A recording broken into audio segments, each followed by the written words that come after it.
بسم اللہ الرحمن الرحیم۔ شروع اللہ کے نام سے جو بڑا مہربان نہایت رحم والا ہے۔ لقد أنزلنا إليكم كتابا فيه ذكركم أفلا تعقلون۔ غم عشق نبی سے گھر تیرا آباد کرتے ہیں، غم عشق نبی سے گھر تیرا آباد کرتے ہیں۔ نہ گھبراؤ اے دل ناشاد، تجھ کو شاد کرتے ہیں۔ چلے جو سوئے یثرب، اس کے دامن سے یہ جا لپٹے،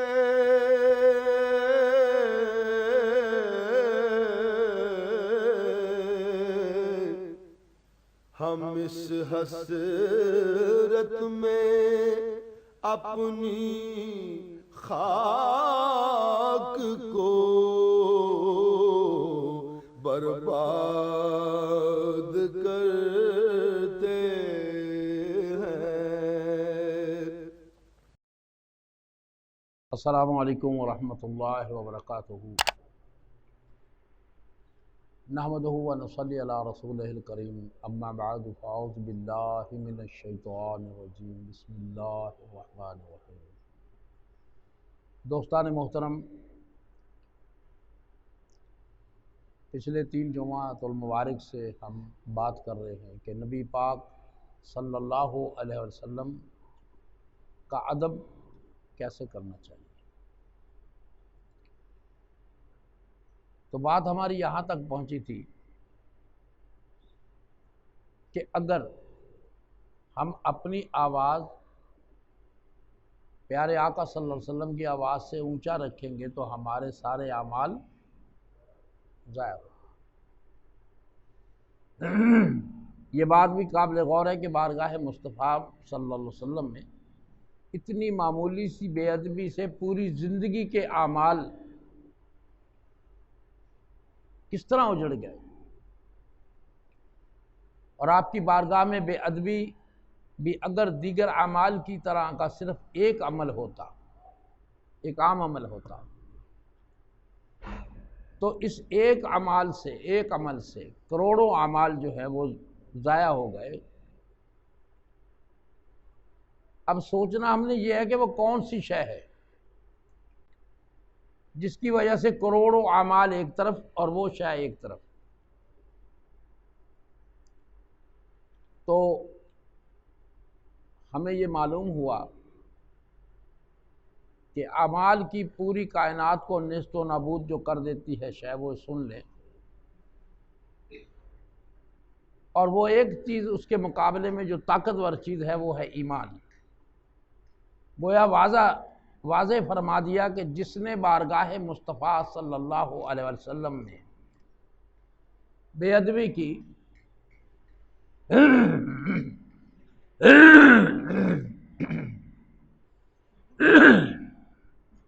اس کا ایمان جاتا رہا، کیونکہ اعمال کا اعتبار تو ایمان سے تھا، اور جب ایمان ہی نہیں رہا تو اعمال کا بھی کوئی اعتبار نہیں رہا۔ بس ایک بے ادبی ان تمام اعمال کو غارت کر دے گی جو بارگاہ مصطفیٰ صلی اللہ علیہ وسلم میں آپ نے بے ادبی محض یہ سمجھ کر کی کہ یہ ایک عمل ہے، ایک عام عمل کی طرح ایک عمل ہے۔ اب اس عمل سے، اس بے ادبی کرنے سے ایمان چھن گیا، جن کے سبب سارے اعمال بھی برباد ہو گئے، ایمان بھی جاتا رہا، اعمال بھی برباد ہو گئے۔ پتہ چلا کہ مصطفیٰ صلی اللہ علیہ وسلم کے ادب کا نام ہی ایمان ہے، ادب مصطفیٰ صلی اللہ علیہ وسلم ایمان ہے، اور بے ادبی مصطفیٰ صلی اللہ علیہ وسلم اگر آپ نے بے ادبی کی تو وہ کفر ہے۔ چونکہ بے ادبی یہ مصطفیٰ صلی اللہ علیہ وسلم کفر ہے، اس لیے یوں ہی کوئی شخص اس کا مرتکب ہوا وہ کفر کا مرتکب ہوا، اس سے نیچے کی بات نہیں ہے۔ نتیجتاً اس کے سارے اعمال غارت ہو گئے۔ بے شمار کفر ایسے ہیں جن کا پتہ چل جانے سے انسان اللہ سے توبہ کرتا ہے، اللہ سے رجوع کرتا ہے، معافی مانگتا ہے، استغفر اللہ کرتا ہے، وہ کہتا ہے کہ استغفار پڑھ لوں۔ اگر کافر بھی توبہ کر لے اور کلمہ پڑھ کر مسلمان ہو جائے تو اس کے اللہ سارے گناہ معاف کر دیتا ہے۔ باری تعالیٰ کیا یہاں بھی ایسی بات ہے کہ گستاخی اور بے ادبی کرنے والے کی توبہ تو قبول کر لے گا؟ فرمایا نہیں، خبردار، ابھی بھی تمہیں میرے مصطفیٰ صلی اللہ علیہ وسلم کے ادب کے مرتبے کی سمجھ نہیں آئی۔ اگر کوئی بندہ یہ کہے کہ میں بے ادبی کے بعد معافی مانگ لوں تو رب نے فرمایا کہ تمہیں ابھی بھی سمجھ نہیں آئی، میرے مصطفیٰ صلی اللہ علیہ وسلم کی گستاخی، بے ادبی ایسا کفر ہے کہ اس کے بارے میں رب تعالیٰ نے فرما دیا ان تحبط اعمالکم وانتم لا تشعرون، تمہارے سارے اعمال ضبط اور ختم ہو جائیں گے اور تمہیں اس کا احساس اور شعور نہیں ہوگا۔ یہاں پر ایک جو نقطہ ہے وہ بڑا توجہ طلب ہے کہ یہ بات رب نے کیوں فرمائی کہ تمہیں شعور ہی نہیں ہوگا؟ کیوں بھائی؟ ہے نا توجہ طلب بات کہ اللہ خود کہتا ہے کہ تمہیں تو پتہ بھی نہیں لگے گا بھائی، تمہیں سمجھ بھی نہیں آئے گی، تمہیں احساس بھی نہیں ہوگا۔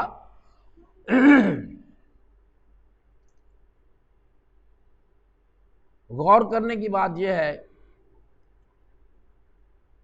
کہ ہم جب یہ بات کہتے ہیں، بے ادبی کرتے ہیں، تو اس کا ہم یہ نتیجہ نہیں نکالتے کہ یہ ہم کیا کر رہے ہیں، سوچتے نہیں ہیں۔ فرق یہ ہے کہ اگر پتہ چل گیا کہ میرے اعمال ضبط ہو گئے تو اس کا فائدہ یہ ہوگا کہ وہ سجدہ کرے گا، گڑ گڑائے گا، چیخے گا، توبہ کرے گا اور سیدھی راہ پر چل پڑے گا۔ جب توبہ کرے گا تو اللہ اسے معاف فرما دے گا۔ لہذا ایک کفر وہ ہے جو وہ معاف کر دیتا ہے، جس کے گناہوں کو وہ معاف کرنا ہوتا ہے وہ اللہ کر دیتا ہے۔ اللہ اسے خبر اور شعور ہونے دیتا ہے کہ تیرے سے غلطی ہو گئی، تو معافی مانگ لے۔ تیرے سے ایک خطا ہو گئی، سرزد ہو گئی، تو لٹ نہ جائے، تو اس کو سمجھ آ جاتی ہے، وہ معافی مانگ لیتا ہے، اللہ اس کو بخش دیتا ہے۔ جن کے بارے میں رب طے کر لیتا ہے اس بدبخت کو میں نے معافی نہیں کرنا، تو اس کو کون معاف کرے گا؟ کوئی ہے معاف کرنے والا؟ نہیں۔ اگر میرا اللہ انکار کرتا ہے میری بارگاہ میں نازیبا بات تو کرتا ہے اور مجھ سے تو معافی بھی مانگتا ہے اور میرے محبوب صلی اللہ علیہ وسلم سے گستاخی کرتا ہے، میرے محبوب کے برابر بننا چاہتا ہے یا میرے محبوب کا ہمسر بننا چاہتا ہے یا میرے محبوب کی شان کو گھٹانے کا سوچتا ہے، اس بدبخت کو میں معاف نہیں کر سکتا۔ اب اس کا طریقہ رب نے یہ بنا دیا کہ اس کو علم ہی نہیں ہوتا، اس کو شعور ہی نہیں ہوتا، اس کو خبر ہی نہیں ہوتی کہ میں کیا کر رہا ہوں، وہ معافی والے راستے پہ جاتا ہی نہیں ہے، وہ کہتا ہے جو میں کہہ رہا ہوں وہ ٹھیک ہے۔ اب سمجھ آ گئی نا کہ اللہ تعالیٰ نے کیوں کہا بلا تشعرون، میں اس وقت کو معاف نہیں کروں گا، اس لیے کہ یہ کیسے ہو سکتا ہے کہ وہ اپنے گناہ کا علم و خبر و شعور ہونے پر توبہ نہ کرے، اگر اس کو پتہ لگ جائے گا تو وہ توبہ کرے گا۔ بس اس کا یہی طریقہ رب نے بنایا کہ اس وقت بدبخت کو پتہ ہی نہ چلے کہ میں لٹ گیا ہوں، میری زندگی بھر کی کمائی ختم ہو چکی ہے، میں نے اتنے مدرسے بنائے، اتنی مسجدیں بنائیں، اتنی نیکی کی، اتنی تبلیغ کی، میں جہادوں میں شریک رہا، میں نے حج کیے، وہ اسی گھمنڈ میں رہتا ہے اتنے اعمال میرے پاس ہیں، مجھے رب معاف فرما دے گا۔ اس بدبخت کو خبر ہی نہیں کہ میں لٹ چکا ہوں، گویا اسے لٹنے کا علم ہی نہیں، لہذا وہ اپنی اسی خوشی میں مست رہتا ہے۔ اس لیے اللہ تعالیٰ نے ارشاد فرمایا وَأَنْتُمْ لَا تَشْعُرُونَ، مصطفیٰ صلی اللہ علیہ وسلم کی، میرے محبوب کی بے ادبی کرنے والوں، تمہیں لٹ جانے کا احساس بھی نہیں ہونے دوں گا۔ کیوں؟ اس لیے کہ رب کا منشا یہ ہے کہ ہر کافر کی توبہ تو قبول ہو جائے گی، مگر میرے مصطفیٰ صلی اللہ علیہ وسلم کا بے ادب تو اس حق کے توبہ سے بھی محروم رہے گا۔ بے ادب و گستاخ کی توبہ رب تعالیٰ قبول کیوں نہیں کرتا، یہ میں نے حوالہ دے دیا، اور اسی حوالے سے میرا وجدان یہ کہتا ہے کہ رب کریم کا منشا یہ ہے کہ وہ لوگ جن کی زندگی ادب مصطفیٰ صلی اللہ علیہ وسلم میں گزر گئی، جو ادب میں فنا رہے، وہ قیامت کے دن جنت کے مستحق ٹھہریں گے، اور وہ لوگ جنہوں نے پیارے آقا صلی اللہ علیہ وسلم کی بے ادبی کی، اگر ان کی توبہ بھی قبول کی گئی اور انہیں معاف کر دیا گیا تو وہ بھی جنت میں جا رہے ہوں گے۔ اس وقت میرے مصطفیٰ صلی اللہ علیہ وسلم کا ادب کرنے والا میرے سے پوچھے گا کہ مولا یہ بے ادب بھی معافی مانگ لی انہوں نے اور یہ جنت میں گھسے جا رہے ہیں، تو ہمیں ادب مصطفیٰ صلی اللہ علیہ وسلم کا کیا صلہ ملا؟ یہ بے ادب ہو کر معافی مانگ کر بخشے گئے، اس لیے رب تعالیٰ نے وعدہ فرما دیا کہ جو میرے مصطفیٰ صلی اللہ علیہ وسلم کا بے ادب ہوگا، قیامت کے دن اسے میں نشان عبرت بنا دوں گا۔ وہ ایک طرف کھڑے ہوں گے اور لاکھوں اعمال کے ڈھیر اور طبق اٹھا کر بھی دوزخ کو جا رہے ہوں گے، مطلب ان کے اعمال بھی بہت اچھے ہوں گے، انہوں نے بڑے نیکیاں کی ہوں گی۔ میں نے پہلے بھی عرض کی کہ تمام اعمال ایمان سمیت اللہ تعالیٰ کہتا ہے کہ میں ان کو غارت کر دوں گا، ضائع کر دوں گا، صرف بے ادبی کرنے سے۔ اللہ اکبر۔ باری تعالیٰ اتنی سی بے ادبی پر اتنی بڑی سزا ملی، اور اب جب جو ادب کرتے ہیں ان کا اجر و ثواب بھی سن رہے۔ ان الذین یغضون اصواتهم عند رسول اللہ اولئک الذین سبحان اللہ قلوبهم للتقوی۔ الحجرات میں بھی ہے، وہ لوگ جو رسول اللہ صلی اللہ علیہ وسلم کی بارگاہ میں بیٹھتے ہیں تو اپنی آوازوں کو پست کرتے ہیں، میرے محبوب صلی اللہ علیہ وسلم کا ادب بجا لاتے ہیں، ان کی جزا یہ ہے کہ یہی وہ لوگ ہیں جن کے دلوں کو اللہ تبارک و تعالی اپنے تقوی یعنی توحید کے لیے چن لیتا ہے۔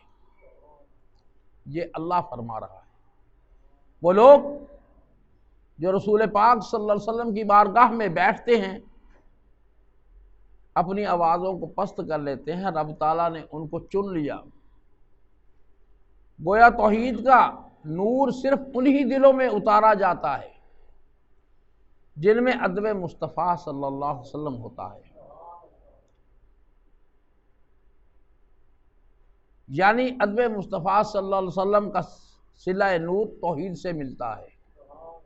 بے ادبی کفر ہے، جو بے ادب ہوتا ہے اللہ تعالیٰ اس کو پسند نہیں کرتا، اور جو دل اللہ کی توحید کے لیے منتفق اللہ تعالیٰ کر لیتے ہیں وہی نور الہیہ کے منزل پا لیتے ہیں۔